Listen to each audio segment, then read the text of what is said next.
जय शिवराय. तुमच्या सर्वांचं स्वागत आहे. या ठिकाणी स्वराज्याचे शिलेदार म्हणजेच गड किल्ले आणि आपण आज अशाच एका स्वराज्याच्या शिलेदाराला या ठिकाणी आपण भेटण्यास आलेलो आहेत. आपण पाठीमागे पाहू शकतो तो दूरवर दिसतोय तो संतोषगड. फलटण तालुक्यामध्ये वसलेला हा संतोषगड फलटण आणि पुसेगाव याच्या तालुक्याच्या सीमेवरती दहिवडी सीमेवरती असणारा हा संतोषगड आणि या अशा स्वराज्याच्या एका शिलेदाराला भेट देण्यासाठी आज आपण या ठिकाणी आलेलो आहेत. तर माझ्याबरोबर आहेत माझे मित्र गणेश, शुभम, गंगाराम महाराज आणि कॅमेरामन स्वतः गणेश. तर या सर्वांच्या बरोबर आज आपण भेट देतो एक अशाच स्वराज्याच्या शिलेदाराला, किल्ले संतोषगड, जो की किल्ले तातोडा या नावाने सुद्धा प्रसिद्ध आहे.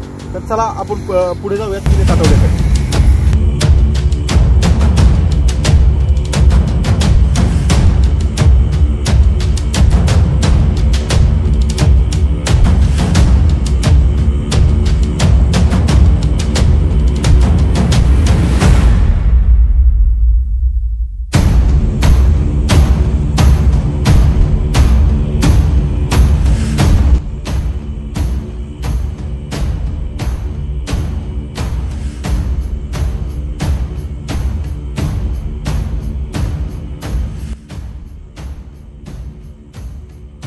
चढायला सुरुवात झालेली आहे. आपण बघतो किल्ले संतोषगडासाठी खाली आपण जे बघतो हे विस्तारलेलं हे जे तातोडा गाव आहे आणि मेन रस्त्यापासून तातोडा गावामध्ये एक रस्ता येतो आणि तातोडा गावामध्ये आपल्याला गाडी लावण्याची सोय आणि तातोडा गावामध्ये गाडी लावली की पायथ्यापासून ही चढण्याची सुरुवात होते. या ठिकाणी आपण बघतो विस्तीर्ण असा पसरलेला हा तातोड्याचा परिसर. तिकडे तळ आहे, समोर असणार हे गाव आहे. गावामध्ये अनेक जुनी मंदिर आहेत जी की इथं स्पष्टपणे दिसू शकतात, एकाच रंगामध्ये रंगवलेली आहेत. आता आपण वरती बघतोय, वरती हे विशाल दृश्य दिसतंय ते संतोषगडाचं. आता आपण संतोषगडाच्या दिशेने या ठिकाणी निघतोय.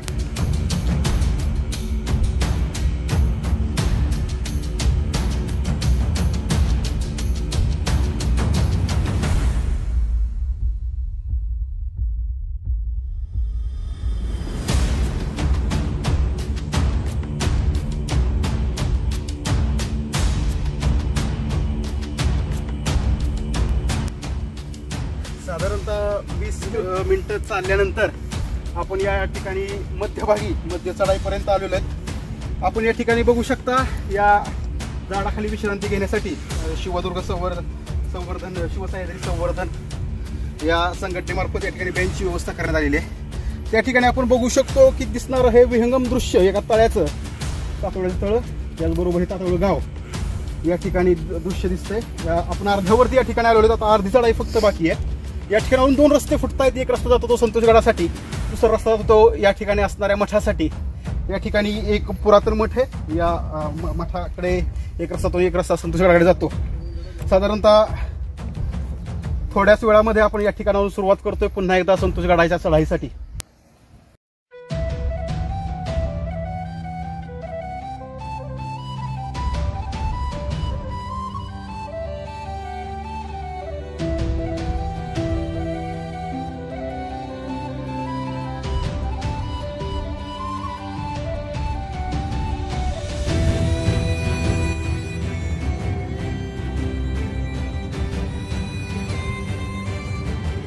अंतिम टप्प्यामध्ये आपण या ठिकाणी आलो. टेहळणी बुरुजावरती या ठिकाणावरून किल्ल्याला सुरुवात होते खऱ्या अर्थानं. आणि हा एक निसर्ग सौंदर्य या स्पॉटवरून दिसणारा काही औरत आहे. समोर बघू शकतो आपण तातोड्याचं तळ, त्याच्या बाजूनी जो गेलेला तो घाट रस्ता, जो की पुसेगाव फलटण हा घाट रस्ता आहे. घाटमाथ्यावरती हा रस्ता सरळ पुढे गेलेला ह्या डोंगरावरती. आणि हे घाटमाथ्यावरचं एक अतिशय विहंगम दृश्य. काल रात्री पाऊस पडून गेलेला आहे, सकाळी पाऊस पडलेला आहे, त्यामुळे ह्याचं सौंदर्य काही औरच खुललेलं आहे. याबरोबर ते संपूर्ण असं विहंगम दृश्य या ठिकाणी आपण बघतोय. आणि याचबरोबर समोर आपल्याला दिसते तटबंदी, किल्ले संतोषगड किल्ले तातोड्याची थोडीशी या ठिकाणी पडझड बऱ्याच अंशी या ठिकाणी झालेली आहे. परंतु दुर्ग संवर्धनामार्फत त्या ठिकाणी त्याला संवर्धित करण्याचं एक प्रामाणिक प्रयत्न या ठिकाणी निश्चित झाला. त्याचं या ठिकाणी दृश्य आपल्याला पाहावयास मिळतंय. साधारणतः तटबंदी या ठिकाणावरून आपण किल्ल्याची खऱ्या अर्थानं सुरुवात होती.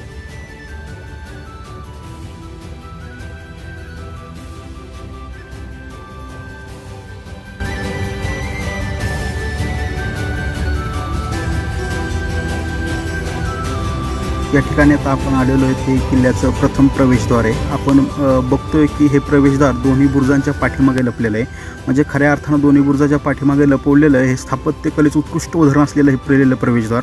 या ठिकाणी दोन्ही साईडला जे दोन बुरुज आहेत सध्या त्यांची परिस्थिती अत्यंत वाईट झालेली आहे, दोन्ही साईडची दोन्ही बाजू पडलेल्या आहेत, जेणेकरून ज्यावेळेस आक्रमण होईल किंवा किल्ल्यावरती ज्यावेळेस स्वारी होईल त्यावेळेस ह्या बुरुजांवरून हल्ला केला जायचा आणि हा दरवाजा सेफ ठेवला गेला असायचा। किल्ल्याची या दरवाजी कमान पडलेली या दरवाजामध्ये आतमध्ये आपण जर आलो या ठिकाणी पाहावयास मिळत आहेत, दरवाजाच्या या खानाखुणा या ठिकाणी आपल्याला स्पष्ट पाहावयास मिळत आहेत। हा दरवाजी चौकट आहे आणि दरवाजाच्या यामध्ये दोन मोठी छिद्र आहेत। या ठिकाणी लाकडी ओढका टाकून या ठिकाणी ह्या दरवाजा संरक्षण केलं जायचं लाकडी दरवाजाचं, या ठिकाणी लाकडी दरवाजा बसवला जायचा। याचं या ठिकाणी आपण स्पष्ट आपल्याला पाहावयास मिळत आहे। या ठिकाणी त्या काळाचं स्थापत्य विभागामध्ये हे दगडी फुल म्हणजे ह्या शिळेवरती फुल स्पष्टपणे आपल्याला पाहावयास मिळतं। ही जी शिळे ही निश्चित वरची असणार आहे। तर या दरवाजामधून आता आपण ह्याच्या माचीच्या साईडला चाललेलो आहे।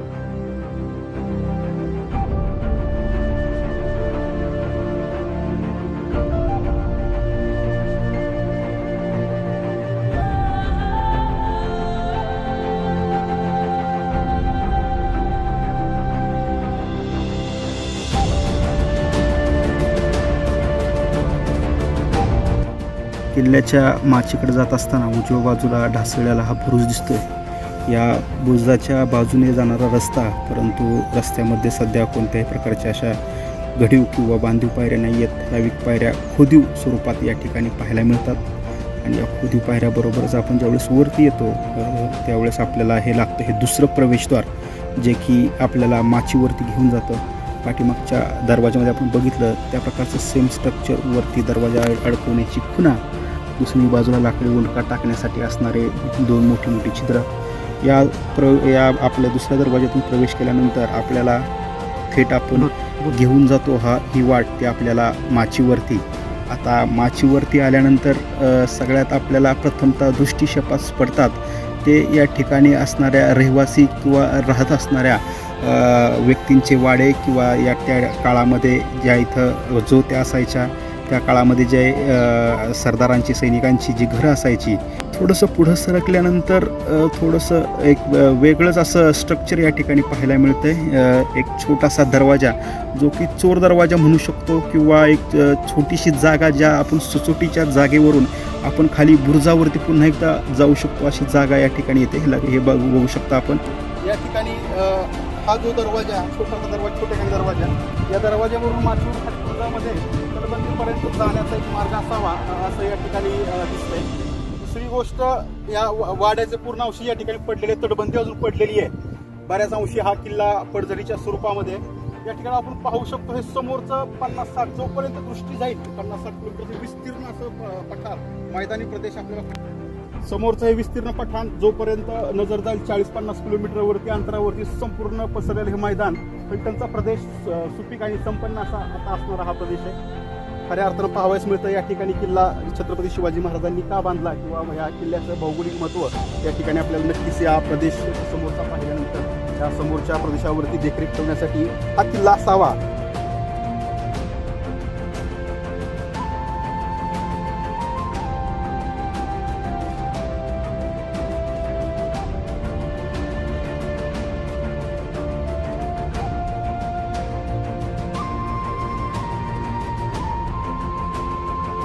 किल्ल्याच्या प्रमुख प्रवेशद्वारापाशी आपण या ठिकाणी आलेलो आहेत। आपण बघतोय दोन्ही बाजूला हे दोन अतिभव्य असे बुरुज आहेत आणि हे दोन्ही बुरुज महाराष्ट्रामध्ये सापडणारा काळा कातळ आणि लाल गेरू ह्या भक्कम अशा दगडांनी हे दोन्ही बुरुज बांधलेले आहेत। गोमुख पद्धतीची ही प्रवेशद्वाराची रचना त्या काळात किल्ला बांधतेवेळी करण्यात आलेली असावी आणि आपण बघतो ह्या दोन्ही दगडांमध्ये जी सांधे बांधणी आहे त्या काळचा जो चुना आणि शिसाच्या माध्यमातून हे दोन्ही दगड एकमेकावर ठेवून ते जोडले जात होते।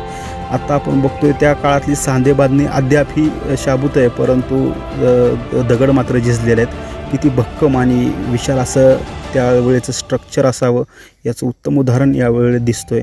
याबरोबरच खोदीव पायऱ्यावरून आता आपण या ठिकाणी जातोय तो प्रमुख प्रवेशद्वाराच्या समोरचा जो घेरा आहे जो की गायमुख पद्धतीचा आहे, गोमुख पद्धतीचं प्रवेशद्वार जे की तोरणावरती आपल्याला बघायला मिळतं, राजगडवरती बघायला मिळतं. बालेकिल्ल्याच्या प्रवेशद्वारावर आपण या ठिकाणी अतिशय उत्कृष्ट असं प्रवेशद्वार लाल गेरूमध्ये या ठिकाणी लाल दगडामध्ये कोरलेलं सुंदर असं सुबक असं नक्षीकाम आणि भव्य असं प्रवेशद्वारानंतर आपण या ठिकाणी किल्ल्यामध्ये बालेकिल्ल्यामध्ये या ठिकाणी आत आल्यानंतर हे आपल्याला पाहावयास मिळते. ही जी समोर हुक आहे हे दगडामध्ये केलेलं हुक आहे. याच्यामध्ये दरवाजाचं जे दरवाजा अडकवला जायचा आणि सेम परिस्थिती या ठिकाणी सुद्धा लाकडावर टाकण्यासाठी या ठिकाणी त्यांची तरतूद आहे. या ठिकाणी अवशेष पडले आहेत कमानीच्या, कमानी नक्कीच दाखवलेली आहे. परंतु दिवडी या ठिकाणी पहारेकरांची दिवडी ज्यावेळेस आपण बालेकिल्ल्यामध्ये प्रवेश करतो, बालेकिल्ल्यामध्ये प्रवेश केल्यानंतर सर्वात प्रथम आपल्याला या दिवडीवरती रिपोर्टिंग करावं लागायचं.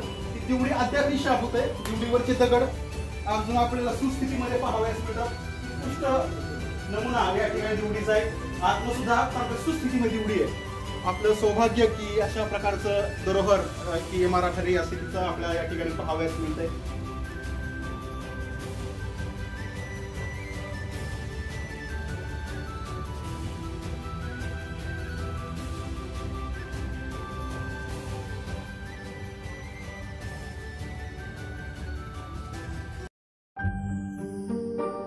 बालेकिल्ल्याच्या वरती आल्यानंतर सुरुवात प्रथम आपल्याला दर्शन होतं. बालेकिल्ल्याच्या डाव्या साईडला 2 मंदिरांचं, 2 दैवतांचं. एका मंदिरामध्ये आपल्याला श्री गणेश तर दुसऱ्या मंदिरामध्ये साक्षात हनुमंतराय या दोन्ही देवतेचं आम्हाला या ठिकाणी दर्शन जात होतं. खूप प्राचीन अशी ही दोन्ही मंदिरं या गडावरती सुस्थितीमध्ये अद्याप आम्हाला पाहावयास मिळतात.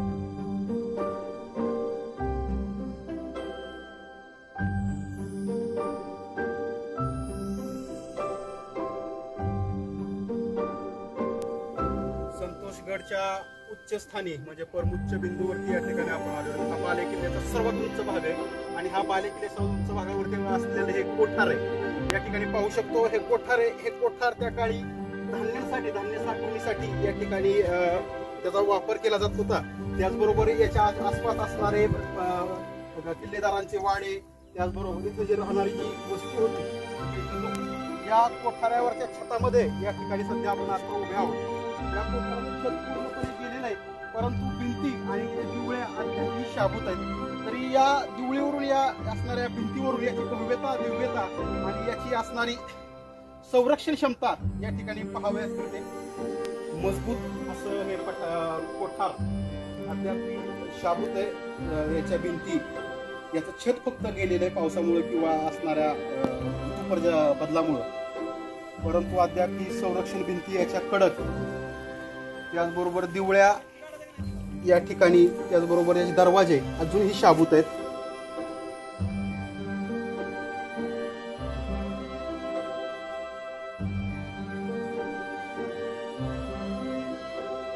कोठाराबरोबरच आपल्याला आजूबाजूला दिसणारा हा संपूर्ण पडक्या स्वरूपात दिसणारा हा वाड्यांचा प्रदेश किंवा रहिवासी घरांचा हा जो भाग आहे, अद्याप यांच्या भिंती अद्याप शाबूत आहेत. वरचं सर्व छत त्याचबरोबर स्ट्रक्चर पडलेलं आहे, परंतु याच्या खणाखुणा अद्याप ही स्पष्टपणे या ठिकाणी जाणवत आहेत. सुंदर असं बांधकाम आणि त्याची रेखीव आखणी या ठिकाणी पाहायला मिळते.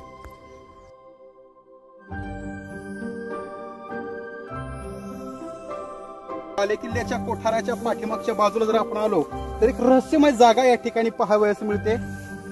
पूर्ण झाडीनं हे विस्तीर्ण झालेलं, झाडीने आच्छादलेलं या ठिकाणी एक विहीर आहे बघायला मिळतं. आपल्या वरून जर बघितलं यामध्ये काही दिसत नाही, पण जसं जवळ येऊ तसं आपल्याला या ठिकाणी कातीव दगडामध्ये खोदलेलं हे एक टाकं किंवा तळ आपण विहीर म्हणू शकतो. त्या काळी पाण्याची सोर्स किल्ल्यावरती छत्रपती शिवाजीराजांनी किंवा त्या काळात असणाऱ्या शासनकर्त्यांनी या ठिकाणी करून ठेवलेला या ठिकाणी आपल्याला पाहावयास मिळतो. या ठिकाणी आपण किल्ल्याच्या खाली या विहिरीमध्ये जातोय. अवघड असं उतरण आहे, चढण आहे, त्यामुळे विहिरीमध्ये जरा उतरता चढताना जरा सावकाश, कारण आपण जर पाय घसरला तर या ठिकाणी मोठी किंमत मोजावी लागेल. उत्कृष्ट बांधकामाचा नमुना खोदीव टाक्यामध्ये, खोदीव कामामध्ये हे कोरलेलं टाकं या ठिकाणी पायऱ्या कालांतराने वरच्या गेलेल्या आहेत, परंतु खालच्या पायऱ्या अद्याप शाबूत.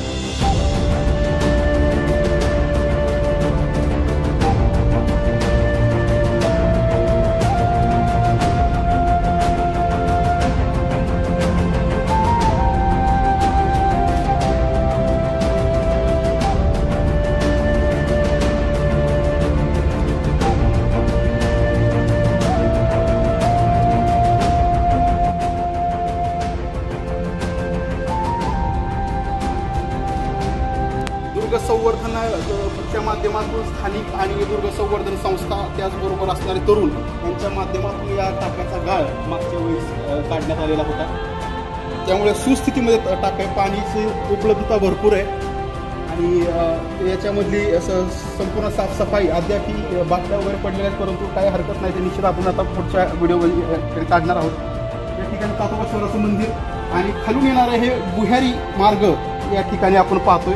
या पायऱ्यावरून आपल्याला खाली बुह्यारी मार्ग या पाण्यापर्यंत पोहोचण्याचा शेवाळे जरा हळूच पाय घसरत या ठिकाणी बुह्यारी मार्ग पाण्यापर्यंत कौतुक पायऱ्या या ठिकाणी आपण पाहावयास मिळतोय. आणि आमचा कॅमेरामन गणेश स्वतः या ठिकाणी घेऊन रहस्यमय गोष्ट या ठिकाणी स्थानिकांच्या सांगण्यावर असं सांगितलं जातं की या ठिकाणी आपण गोष्ट टाकली तर ती सीतामाच्या डोंगरामध्ये या ठिकाणी ते वाहत होते. काही कनेक्शन असं त्याला वस्तू वाहत जाते कशी हे अद्याप ही रहस्यच आहे.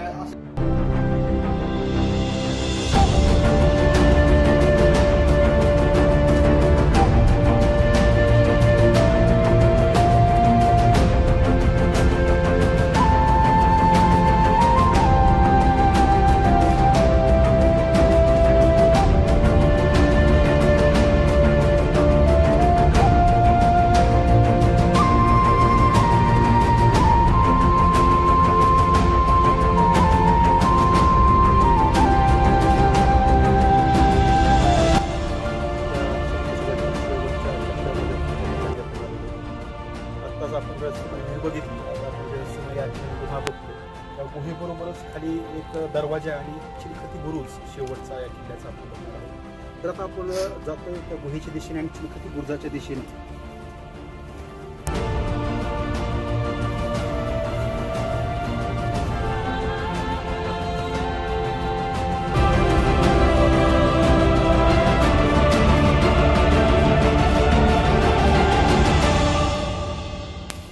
या ठिकाणी सुरुवातीला बघूयात गुहा एक चोरवाट ज्यावेळेस किल्ल्यावरती आक्रमण होत होती किंवा किल्ल्याला वेढा पडला जायचा त्यावेळेस किल्ल्याच्या मार्गातून खाली कोणत्या प्रकारे आपण जाऊ शकतो या त्या काळामध्ये त्यांनी जे प्रोव्हिजन करून ठेवली होती त्यातली एक प्रोव्हिजन आता आपण स्पष्टपणे या ठिकाणी पाहावयास मिळते. या ठिकाणी आपण खाली बघतोय बोगदा आणि एक रस्ता खाली गेलेला आहे आणि याचा जो बुह्यारी मार्ग आहे तर स्थानिकांच्या मते हा बुह्यारी मार्ग काही जण म्हणतात फलटणला निघतो, काही जण बोलतात सीतामाच्या डोंगरावरती निघतो आणि काही जण म्हणतात की खाली गावामध्ये निघतो. असं हे बुह्यारी मार्ग खाली जर आपण बघितलं तर हा पूर्णपणे बुह्यारी मार्ग आहे खाली जाण्यासाठी. या रहस्यमय गुहेच्या बरोबर समोर एक आपल्याला अतिशय मजबूत असं शाबूत बांधकाम दिसतंय जे की बुरुजाचं आहे. खऱ्या अर्थानं हा चिलखती बुरुज आहे. याला चिलखती बुरुज म्हटलं जायचं. आता याला चिलखती बुरुज का म्हटलं जायचं तर आपण समोर बघतो ही तटबंदी. या तटबंदीच्या पाठीमागे बरोबर हा बुरुज बांधलेला आहे, हा बुरुज लपवलेला आहे. म्हणजे ज्यावेळेस समोरून तोफेचा मारा व्हायचा बुरुजावरती त्यावेळेस सर्वप्रथम ही तटबंदी तो मारा झेलायची, ती बुरुजापर्यंत पोचू देत नव्हती. ते संरक्षण भिंत म्हणून त्याचं काम करायची, ते त्याचं काम करायचं चिलखतासारखं करायची म्हणून त्याला चिलखती बुरुज असं संबोधलं जायचं. ही समोर तटबंदी अद्याप पडलेल्या अवस्थेत आहे, परंतु हा बुरुज अजूनसुद्धा शाबूत आहे. खूप सुंदर असं वैभव या ठिकाणी या किल्ल्यावरती अजून शाबूत आहे. येणाऱ्या पिढीला पाहण्यासाठी हा किल्ला खूप प्रेरणादायी ठरेल. त्याचबरोबर सर्व प्रेमींनी नक्की भेट द्यावं असा हा किल्ला आहे. चिलखती बुरुजाच्या बाजूने जाणारा हा रस्ता आपणाला पुन्हा एकदा बाले किल्ल्यावरती या किल्ल्याच्या प्रमुख स्थानावरती घेऊन जातो. चिलखती बुरुजाची जी तटबंदी आहे त्याच्या बरोबर बाजूने जाणारा हा रस्ता या ठिकाणी समोर एक छोटंसं गुहेसारखी एक वाट आहे, म्हणजे एक दरवाजा आहे, चौकट आहे आणि या चौकटीमधून आपण प्रवेश केल्यानंतर थोड्या वेळाने आपण जाऊन पोचतो पुन्हा एकदा आपल्या बाले किल्ल्यावरती. सह्याद्रीच्या 3 पर्वतरांग शंभू महादेव रांग, दुसरी मसोबा रांग आणि तिसरी असणारी बामनोली रांग याच्या रांगेमध्ये हा मसोबा रांगेमध्ये वसणारा हा किल्ला आहे. याची साधारणतः समुद्र सपाटीपासून असणारी उंची आहे. या समुद्र सपाटीपासून असणारी उंची हे 2900 फूट इतकी उंची आहे आणि हा किल्ला फलटण पुसेगाव रोडला स्थित आहे, तातवड्या गावामध्ये. या किल्ल्याची जर आपण भौगोलिक स्थिती जर पाहायला म्हटलं तर राजांनी किंवा स्वराज्याच्या दृष्टीनं हा किल्ला इतका महत्त्वाचा का होता तर आपण समोर बघतोय, समोर हे दिसतं, हे विस्तीर्ण मैदान आहे. जोपर्यंत 40-50-60 किलोमीटर बारामतीपर्यंत संपूर्ण हा प्रदेश या किल्ल्यावरून नजरेच्या टापूमध्ये येतोय आणि फलटणचा असा सुपीक प्रदेश हा या किल्ल्याच्या टापूमध्ये येतोय.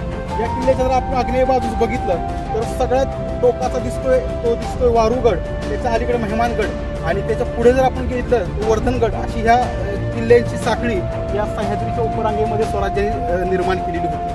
खऱ्या अर्थानं या ठिकाणी ही किल्ले उभे का केले, उभे का करावे लागले, तर आपण लक्षात घेतोय हा स्वराज्य आणि आदिलशाही याच्या सीमेवरती भाग आहे. इथून खाली गेलं तर आदिलशाही, याच्यावरती गेलं तर स्वराज्य, असा सीमावर्ती भाग असल्यामुळे सीमावर्ती भागामध्ये होणारी सर्व आदिलशाहीची आक्रमणं याच भागातून व्हायची. मग या आक्रमणावरती रोख लावण्यासाठी, या आक्रमणाला परतून लावण्यासाठी खऱ्या अर्थानं महाराजांनी या किल्ल्याची साखळी बांधली. वर्धनगड असेल, वारूगड असेल, संतोषगड असेल, त्यानंतर असणारे हे सर्व किल्ले या डोंगर रांगांमध्ये आपण पाहावे मिळते. या ठिकाणी बघतो हा विस्तीर्ण असा बालेघाटाचा प्रदेश आहे.